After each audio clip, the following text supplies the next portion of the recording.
안녕하세요, 목사님. 저 개인적으로 요즘 목사님과 계속 이야기 많이 나눌 수 있는 기회가 있어서 너무 감사한 것 같아요.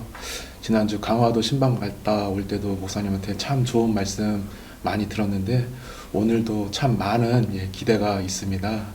그러면서 이제 한 가지 먼저 질문을 드리고 싶은데, 우리의 삶의 현장에서 이 일상과 자연이 너무나 중요한데 그 중요성에 대해서 한번 말씀해 주시고, 또 일상과 자연 속에서 우리가 무엇을 바라봐야 하는지 말씀해 주시면 감사하겠습니다. 네, 지난주에도 그 일반 계시에 대한 부분을 말씀을 드렸는데, 사람이 세상에 태어나서 살아가는 현장이 자연이기 때문에 하나님이 자연 속에 우리에게 어떤 깨우침, 지혜들을 허락해 주었다라고 보고 있거든요. 그러니까 자연 속에서 생각 없이 살면 생각을 갖고 있는 이들에게 지배를 받는다. 그러니까 생각을 갖고 살면 생각 없이 사는 이들을 지배한다. 이건 확실하거든요. 그래서 그 하트 프레임을 한다라는 말은 그 우리의 사고력을 개발하는 것이고, 보이는 것을 통하여 보이지 않는 것을 바라보는 거거든요. 그래서 그 속에 어떤 지혜를 깨우치게 되는 거죠. 그러니까 하나님이 사람을 이 땅 위에 보내고 그 창조된 세계에서 우리가 살면서 그 안에 담겨 있는 지혜, 그것의 어떤 삶의 원리들이 있기 때문에 그것을 하트 프레임을 통하여 배워야 한다라는 거거든요. 그래서 배워야만이 우리의 어떤 사고력, 생각의 폭이 넓어질 수 있고, 그것의 배움을 통하여 자기의 성장과 성장된 사고력을 가지고 주변에 있는 분들에게 영향력을 미칠 수 있다. 그렇기 때문에 이 자연 속에서 하트 프레임을 하면서 배워야 한다라고 생각이 되어져요.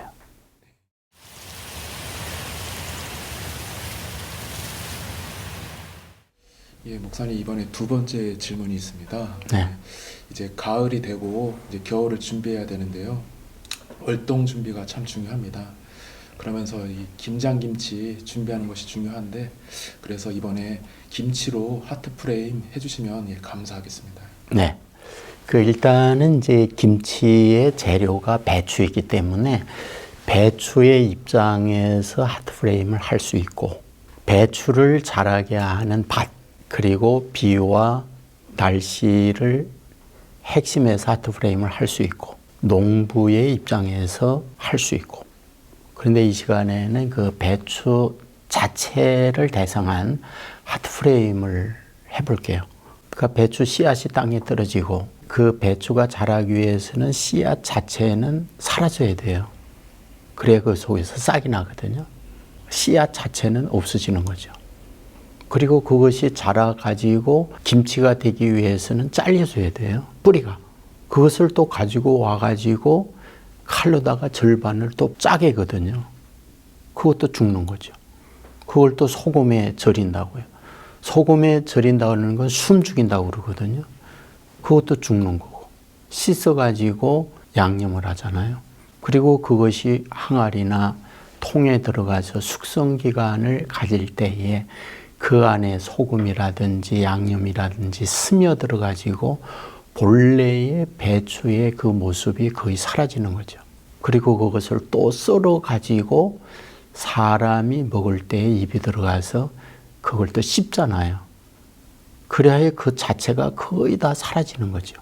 근데 그런 것을 보면 배추, 김치가 우리에게 영향을 주기 위하여 죽고 또 죽는 과정을 통해서 우리에게 그것을 가져다 주는구나 라는 거였죠. 그래서 김치는 다르게 표현하면 자신의 죽음의 결과로 우리에게 유익을 가져다 주는 거다라는 거죠. 그것을 신앙적으로 연계해서 생각해 본다면 예수 그리스도의 십자가 죽음 자체가 배추와 같은 거구나. 그 죽음을 통하여 우리에게 생명을 가져다 주는 것이기 때문에 그러하다라고 보는 거죠. 그러니까 우리가 그냥 김치를 먹지만은 그 김치의 과정을 생각해 보면 그 안에 우리에게 주는 메시지가 굉장히 깊다 또는 오묘하다 그렇게 볼 수 있는 거죠. 그런 과정을 통하여 우리의 사고의 폭을 계속 확장해 가는 것, 이것이 지금 우리가 하는 하트 프레임이다 생각이 되어집니다.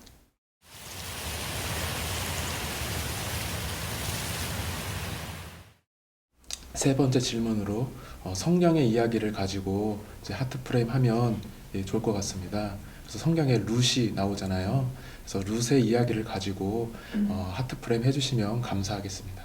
네, 루키는 교회에 다니는 분은 거의 대부분이 그 스토리, 줄거리를 알고 있잖아요. 사실 그 룻기의 등장 인물이 룻이지만은 출발은 엘리멜렉이거든요. 엘리멜렉은 고향이 유다 베들레헴이고 그의 이름 뜻 자체는 하나님은 나의 왕이다 이런 뜻을 갖고 있거든요. 그런데 그가 그의 고향에서 결혼을 하죠. 아내가 나오미, 그리고 두 아들이 있었잖아요. 그런데 그때에 굉장히 기근이 그 땅에 밀려오게 되죠. 그러니까 살 수가 없으니까 가족을 이끌고 모압이라고 하는 곳으로 이민을 가잖아요. 그런데 그곳에서 엘리멜렉이 죽고 두 아들이 결혼을 해요. 오르바와 룻을 며느리로 맞습니다. 하지만 두 아들도 세상을 떠나요. 그러자 시어머니 나오미가 두 며느리에게 말을 하죠. 너희들 친정으로 가라. 그러자 오르바는 친정으로 가고 룻은 시어머니와 함께 시댁의 나라 유다 베들레헴으로 오게 됩니다. 그곳에서 이제 보아스를 만나고 그 보아스와 함께 오벳을 낳고 또 오벳은 이새를 낳고 이새는 다윗을 낳았다라는 것이 룻기의 마무리거든요. 그러면 이 룻기를 통하여 굉장히 많은 것들을 우리에게 알려주고 우리에게 주고자 하는 메시지가 풍성하지만 그 가운데 하나를 말씀을 드리려고 한다면 일단 엘리멜렉이 하나님은 나의 왕이다 라고 했을 때 과연 그는 하나님이 자신의 왕으로 인생을 살았을까라는 거죠. 그러니까 베들레헴의 기근이 왔을 때에 그 기근을 피해서 가는 것은 하나님의 인도를 받았던 것이 아니고 자신이 왕이 되고 자신이 주인이 돼서 모압으로 갔다 이렇게 볼 수 있거든요. 그리고 베들레헴은 우리가 알고 있는 대로 떡집, 떡이 있는 곳이다 라는 거였죠. 그런데 떡집인 그곳을 떠나 떡을 찾아간 곳이 모압이었거든요. 그런데 그곳에서 자신도 죽고 두 아들도 죽고 룻을 나오미가 데리고 베들레헴으로 오는 거거든요. 그러면 이 룻이 그곳에서 올 때에 어떤 의미를 갖고 있는가라는 거죠. 시아버지는 하나님이 나의 왕이다라고 하면서 자기가 왕인 것처럼 살고 의사결정을 했기 때문에 모압에 와서 죽고 떡집이었던 곳에서 떡을 찾아 모압에 왔지만 떡도 얻지 못하고 그곳에 묻히게 된 거죠. 그런데 룻은 사실상 모압 여인이었지만은 여호와가 나의 왕입니다 하는 마음으로 하나님을 찾아 유다로 왔던 거죠. 그리고 또 다시 베들레헴은 떡집이었잖아요. 떡을 찾아왔는데 누구를 만났는가? 보아스를 만나고 생명의 떡이신 예수님의 족보에 조상으로서 룻이 들어가고 있는 거죠. 우리가 문자 속에 룻기의 내용을 보지만은 문자 이면에 담겨 있는 하나님의 강력한 메시지란 무엇일까? 하나님이 왕이라고 하면서 내가 왕인 삶을 살 때 그 결과가 무엇인가? 떡집에 살면서 다른 떡을 찾아갈 때의 그 결과가 무엇인가? 그리고 내가 모압에 살지만은 하나님은 나의 왕이라고 모시고 진짜로 살 때에 그의 인생, 룻에게 주어지는 축복이 무엇인가? 그리고 떡의 집 베들레헴으로 왔을 때에 진정한 생명을 떡인 예수님을 만나게 하고 예수님의 족보에 들어가게 하는 그 메시지를 이 룻기를 통하여 우리에게 주고자 하는구나 라는 거죠. 그런데 그런 것을 찾아내는 길은 바로 이 질문이라고 하는 과정을 통하여 거기에 이르게 될 수 있다. 이게 지금 하트프레임에 가는 길이다 라는 것입니다.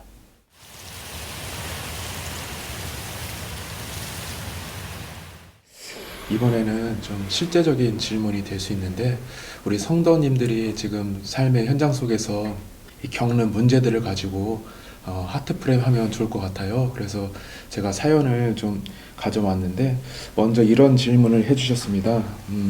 아내가 오래전부터 부모님이 아프신데 부모님을 책임지게 되면서 우울증과 강박증을 이제 겪고 있는데요. 약으로 처방을 받고 있지만 아내가 임신을 하게 되면서 외로움을 더 타게 되고 또 출산 후 우울증이 심해져서 더 힘들어하고 있습니다. 이런 상황 가운데서 기도를 어떻게 해야 하고 아내를 어떻게 위로하고 아내는 우울증을 어떻게 이겨야 하는지 궁금해 하시는데 한번 말씀해 주시면 감사하겠습니다. 네, 굉장히 좋은 질문이라고 생각을 해요. 삶의 현장에 크고 작은 일들이 이것만이 아니고 엄청나잖아요. 그런데 그런 것들을 하트 프레임으로 풀어간다고 한다면 굉장히 내가 현장에서 일들을 만나고 상황 앞에서 절망하고 좌절할 수 있을 때에 오히려 희망을 하트 프레임을 통하여 얻을 수 있다 생각이 되어지거든요. 가장 우선적으로 드리고 싶은 부분이 있어요. 그것이 어떤 것이든 사실적 확인을 먼저 해야 된다라는 것. 그러니까 이 질문하는 분이 남자분이 두 가지 측면에서 묻고 있다는 생각이 들거든요. 첫째는 아내의 문제. 또 다른 하나는 사실은 자기 부모에 대한 문제를 함께 묻고 있거든요. 그러니까 부모님이 연로해요. 아파요. 그러니까 아들로서 그 부모에게 잘해드려야 한다는 부담을 이분은 안고 있구나 하는 걸 보게 돼요. 근데 실제 결혼하여 아내와 살고 있어요. 근데 그 아내가 우울증으로 시달렸고 그러면서 약 복용을 하다 보니까 조금 호전이 되어졌는데 임신을 하고 또 출산을 했단 말이에요. 그러면서 또다시 우울증이 도졌다. 그렇다고 할 때에 아내의 이 우울증의 문제를 남편으로서 어떻게 도울 것인가 라고 하는 그런 질문을 하고 있는 거거든요. 자, 이러한 사실적인 부분을 놓고 남편의 입장에서 질문을 하나 던지는 거죠. 아버지 엄마에게 아들로서 내가 어떻게 할 수 있는가? 그리고 남편의 입장에서 아내에게 나는 어떻게 할 수 있는가? 그 다음에 아기를 출산했단 말이에요. 그러면 이제 아버지의 입장에서 그 아기에 대하여 나는 어떻게 해야 될 것인가? 1차적으로 그런 질문을 던질 수가 있어요. 두 번째로는 입체적 질문을 하라고 그랬거든요. 그거는 역지사지의 질문이라고 그랬거든요. 부모의 입장에서 아들이나 며느리에게 원하는 것이 무엇일까라는 질문을 던지는 거죠. 그리고 아내의 입장에서 남편인 나로 무엇을 어떻게 해주기를 원할까? 그 다음에 아기의 입장에서 이런 상황이 있을 때 엄마, 아빠가 어떤 부모가 되기를 원할까?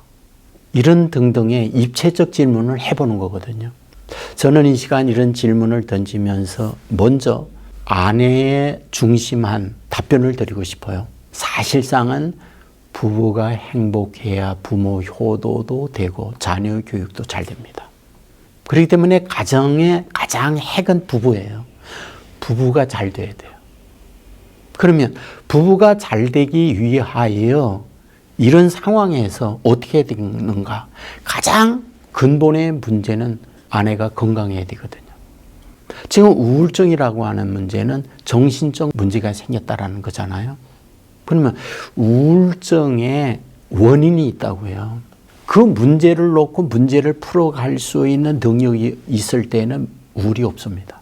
그런데 상황을 만나 내가 풀어낼 수 없는 한계를 만나고 있을 때 절망하기도 하지만 우울이 오는 거예요. 자, 그러면 아내가 이러한 우울증의 문제를 만나고 있는 게 뭘까? 여러 가지 질문을 할 수 있는 거예요. 며느리니까 부모 효도를 해야 하는데 부담인 거죠. 거기다가 남편에게 기대를 걸고 있지만 남편이 자신에게 원하는 만큼 남편의 역할을 못하고 있다는 생각을 가질 수도 있죠. 그리고 또 자녀를 낳았는데 자녀를 키워야 하는 산후 우울증이 함께 올 수도 있죠. 거기에다가 이 질문하고 있는 가정의 형편을 저는 전혀 모르지만은 추측할 수 있죠. 경제적 압박도 함께 받고 있나 보다라는 거예요. 그러면 이런 상황에 있을 때에 남편으로서 아내에게 어떻게 해줄 수 있는가라는 걸 생각해야 된다라고 보는 거죠. 아내에게 할 수 있는 거 경제적인 여료로 재정적인 뒷받침을 해주는 것도 있을 수 있지만 그거는 내가 마음에 원한다고 되는 게 아니란 말이에요. 저는 가장 우선적으로 할 수 있는 부분은 아내에게 따뜻한 격려와 위로가 필요로 하다는 생각이 들어요. 아마도 남편은 아내에게 많은 걸 요구하리라고 봐요. 부모에 대하여 이렇게 해주기를, 자기에 대하여 저렇게 해주기를, 가정에 살림을 할 때 이런저런 아내에 대한 요구를 할 수 있다고 봐요. 그러다 보면 자연스럽게 여기에서 갈등하고 충돌이 생기고 그러다 보면 아내의 우울증만이 아니라 남편도 질문은 이렇게 하고 있지만 남편 역시 여러 가지 힘든 상황에 놓여 있구나 생각이 들거든요. 그러면 이런 현실에서 탈출하기 위하여 기본적으로 출발할 수 있는 건 뭔가? 저는 두 가지를 제안을 드리고 싶어요. 첫째로는 격려와 위로가 필요하다 생각해요. 있는 현실을 그대로 인정해 줘야 된다 생각해요. 그러니까 어떤 요구 이전에 아내에게 대하여 이런 나에게 시집 와서 여보 고생이 많구려 라고 하는 그런 인정이 필요로 하다 생각을 해요. 여러 가지 힘들고 어려운 가운데에 병든 부모까지 섬겨야 하니 얼마나 고생이 많소. 이런 부분이 꼭 필요하다고 생각해요. 두 번째로 꼭 드리고 싶은 부분이 있어요. 그거는 남편이 좀 희생을 해야 된다 생각을 해요. 그러니까 그 아내에 대하여 남편이 내가 남편으로서 아내를 돕겠다라는 마음을 꼭 갖고 있어야 된다 생각해요. 그래서 도울 수 있는 것이 무엇인지 아내를 헤아리면서 아내를 위하여 그 무엇인가 말 한마디라도 행동으로라도 그 무엇인가 해드린다고 한다면 내일 바로 우울증이 사라지는 건 아니지만은 차츰차츰 지금과는 다르게 호전이 되어질 수 있다 생각이 되어져요. 그리고 우리가 믿음의 사람이기 때문에 하나님께 자기의 아픔을 꼭 토로하도록 하나님께 모든 아픔을 내어놓도록 저는 이것이 굉장히 중요하다고 생각합니다. 하나님, 제가 이런 상황이에요. 어찌할 바 모릅니다. 도와주십시오. 이것은 남편과 함께 아내가 꼭 하면 좋다라고 생각을 해요. 그래서 꼭 가정 예배를 한 5분이라도 드리면 좋겠다 생각해요. 잘하는 찬송 1절이라도 부르고 성경을 한 절이라도 읽고 기도하면 되거든요. 그 기도를 할 때에 약함을 그대로 내어놓고 주의 도움을 구하는 이런 기도를 아이와 함께 드린다고 한다면 조금씩 변화를 우리는 기대할 수 있다 생각이 됩니다. 그러다 보면 우울증도 탈출이 가능하다. 그런 생각이 듭니다.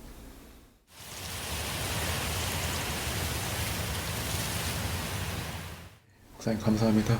그 말씀 듣고 저도 참 많은 걸 느끼게 되는데 사연을 보내신 성도님도 참 큰 위로와 힘을 얻게 될 거라고 생각이 듭니다.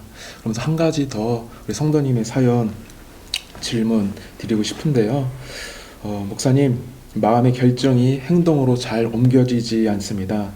실천 의지력의 힘이 작아서 그 결과가 작은데 어떻게 하면 목표를 잘 성취할 수 있을까라고 질문을 해주셨는데 한번 대답해 주시면 감사하겠습니다. 네, 뭐 이 질문을 하고 있는 성도님만의 문제는 저는 아니라고 생각해요.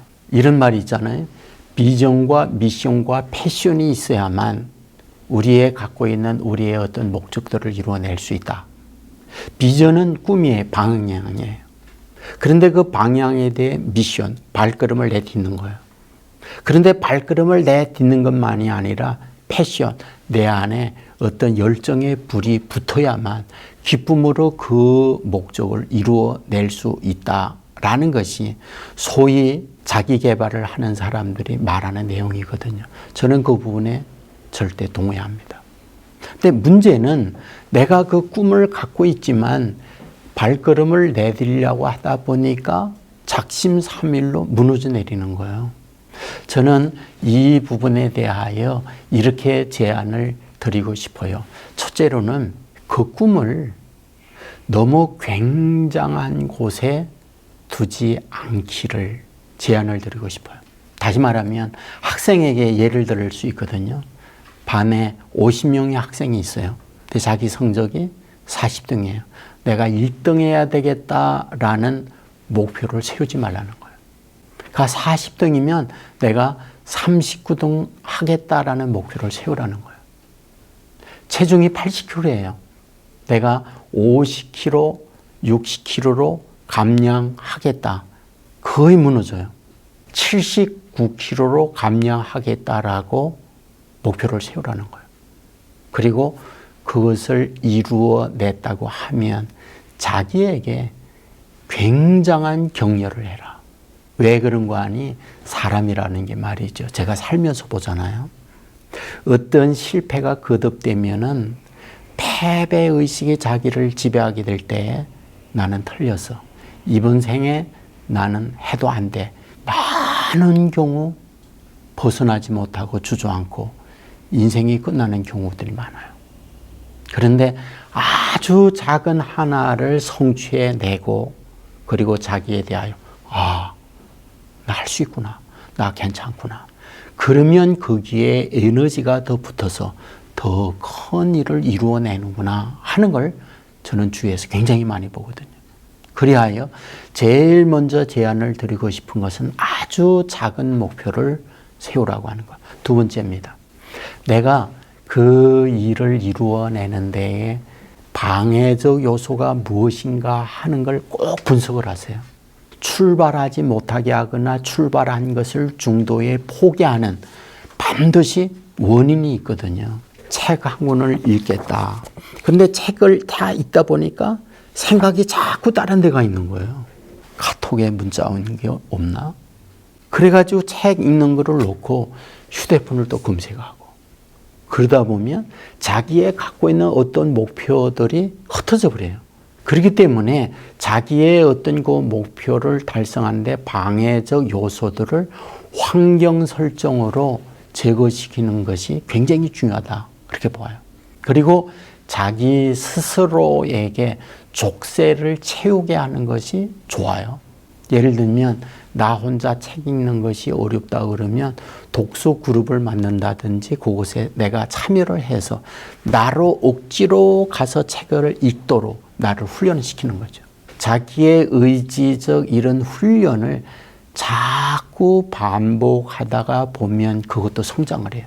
마지막 드린다고 그러면 작은 하나를 이루어내고 꼭 자기를 많이 칭찬하고 상 주면 좋겠다 생각해요. 나는 이제 그때에 이런 설교 내용을 처음 들으면서 도전을 받았던 때가 있어요. 온세기 교회 시작을 하면서 가정들을 행복하게 만들어야겠다 해서 가정사역 전문가들을 매마다 모셔서 부흥했거든요. 정태기 목사님이라든지 송기론 목사님이라든지 우리나라의 가정사역에 전문하는 분들이었는데 송기론 목사님이 오셔가지고 부흥회를 하는데 자기의 경험 이야기를 하더라고. 자기가 체중 감량을 위하여 노력을 한다고 그래요. 그래서 아주 내가 언제까지 1kg 빼겠다 그러면 1kg 빼고 난 이후에 자기에게 자기가 가장 좋은 레스토랑에 가서 자기를 대접한다고 그러더라고요. 기로나, 너 기특하다. 너 1kg 뺐구나. 그리고는 자기에게 맛있는 음식을 자기에게 사준다고 그러는 거예요. 1kg 빼고 나서. 참 재미있는 그때 이야기를 제가 들었거든요. 그런데 이분이 몇 킬로까지 감량하고는 지금은 우리 휴대폰에 디지털 카메라가 고급스러운 것이 다 내장이 되어 있지만 그때는 그게 없었어요. 그리고 디지털 카메라가 처음으로 나올 때인데 화소가 높은 카메라를 체중 언제까지 감량하고 자기가 자기에게 그 선물을 했다고 그러더라고요. 그때 제가 참 의미 있게 그 말씀을 들었거든요. 자기를 사랑하면 안 되는 걸로 알았거든요. 나중에 제가 알았어요. 내가 나를 많이 위로해 줘야 하는구나. 내가 나를 많이 격려해 줘야 하는구나. 그걸 알았거든요. 그래서 이분에게도 꼭 그 제안을 드리고 싶습니다. 작은 거 하나 성취할 때마다 자기에게 많이 격려하고 자기를 칭찬하고 자기 자신에게 용기를 주라고. 그러면 반드시 의지 박약해서 의지 강한 사람으로 거듭날 수 있다. 확신합니다. 예, 목사님 감사합니다.